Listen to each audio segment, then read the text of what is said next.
Bonjour tout le monde, quel bonheur de vous retrouver pour cette journée du dimanche 23 janvier sur l'hippodrome de Pau. Vous le savez, c'est la journée du Grand Prix, tout simplement, le deuxième groupe de l'année pour les chevaux d'obstacle, puisque s'il s'agit d'un groupe 3, le Grand Steeplechase de Pau, c'est le temps fort de l'hiver, la course la mieux dotée de tout le meeting palois. Ça va se disputer en 9e course parce qu'il y en a en tout 11 de prévues ce dimanche, très grosse journée, magnifique programme en perspective, 6 courses plates et 5 courses d'obstacles. Pour les conditions, rapidement, il a fait très beau ces derniers jours sur l'hippodrome de Pau, ce sera encore le cas ce dimanche. La piste sera certainement parfaite, avantage aux chevaux plutôt droitiers comme depuis le début de la semaine, aux chevaux qui n'ont pas forcément l'habitude au terrain lourd, et bien ce sera un avantage car la piste sera certainement porteuse et du très grand sport en perspective. Alors la première course d'obstacles de la Réunion, c'est un cross-country pour 5 et 6 ans sur 4100 mètres et parmi les chevaux de la course de référence, je retiendrai celle qui a fini le plus près du gagnant, Harmony Rock, qui s'est classée deuxième ce jour-là.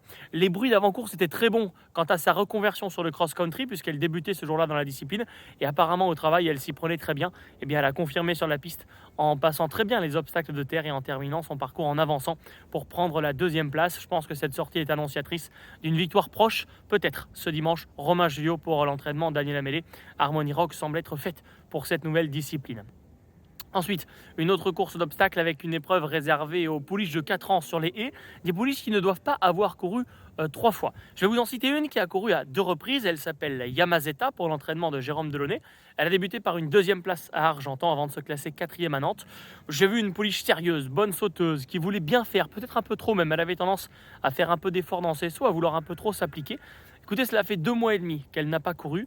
J'ai comme l'impression que son entraîneur avait un petit peu coché cette course jour de Grand Prix de Pau, où il comptait déplacer des concurrents. Et bien, c'est le cas de cette Yamazeta. Elle n'a pas eu d'autres engagements depuis sa sortie nantaise. Je pense que les 2 mois et demi de break lui auront permis de s'aguerrir et de gagner en fluidité dans ses sauts. J'aime beaucoup Yamazeta pour cette sortie paloise, la 3e donc de sa carrière.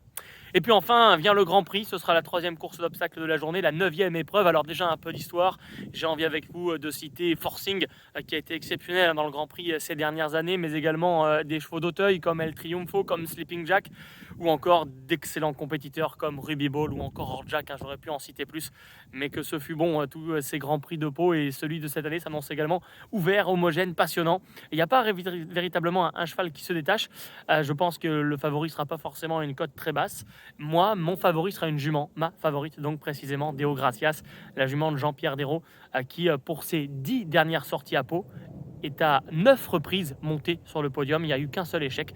Elle vient de gagner un quintet plus en haie pour peaufiner sa forme et son mental. Elle est 3e de ce Grand Prix l'an passé en s'étant retrouvée très loin dans le tournant final. Je pense que si elle est un peu plus près au moment de l'emballage final, elle peut mettre tout le monde d'accord. C'est une jument droitière qui, je pense, va être avantagée par les conditions de ce Grand Prix. Plus il y aura de rythme, mieux elle sera. Notez que c'est Félix de Gilles qui va la monter seulement pour la 2e fois de sa carrière. Bertrand Lestrade, son jockey habituel, ne pouvant pas la monter. Donc Félix devrait bien s'en sortir. C'est vrai qu'on aurait aimé qu'ils aient plus de passé commun ensemble, mais je pense vraiment que Félix va s'en sortir. C'est une jument qui est faite, pourquoi pas, pour gagner ce Grand Prix face aux ogres de François Nicole ou aux vainqueurs de la préparatoire la plus récente, Spanish One, qui aura évidemment une belle chance. Le Grand Prix s'annonce vraiment passionnant, 5300 mètres, 24 obstacles, du très grand sport. Les meilleurs steeplechasers du meeting se retrouvent pour cette belle course. Il restera ensuite, pour ne pas bouder son plaisir, en guise de dessert, 2 courses d'obstacles, une course de haie pour un QPS de 4 ans déjà, n'ayant pas couru 3 fois. Je ne vais pas vous cacher, il y a l'un de mes chevaux du meeting, l'un de mes coups de cœur de la Réunion, mon coup de cœur de la journée, il s'appelle iMacwood.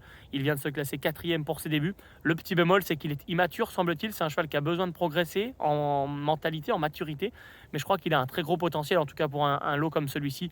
S'il fait son meilleur niveau, s'il fait sa valeur, je crois qu'il va gagner. Voilà, je vous le dis très honnêtement, j'ai adoré ses débuts avec James Reveley, voilà, qui l'apprivoise petit à petit. Petit bémol, c'est que le cheval est encore un peu tendre, mais il a certainement un gros potentiel.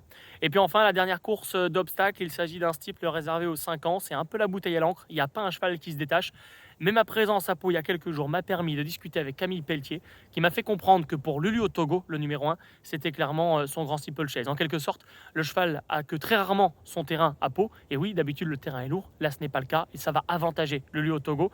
Il connaît très bien le steeple de Pau. Il n'y a pas encore gagné. Et si c'était pour ce dimanche. Lulu au Togo, mon petit coup de cœur de la dernière course. Voilà, j'espère que vous allez profiter d'une magnifique journée chargée sur l'hippodrome de Pau. Puis on se retrouve ensuite pour une nouvelle semaine de course. Mais profitez d'ores et déjà de ce dimanche et du Grand Prix donc qui s'annonce spectaculaire. Allez, à très vite.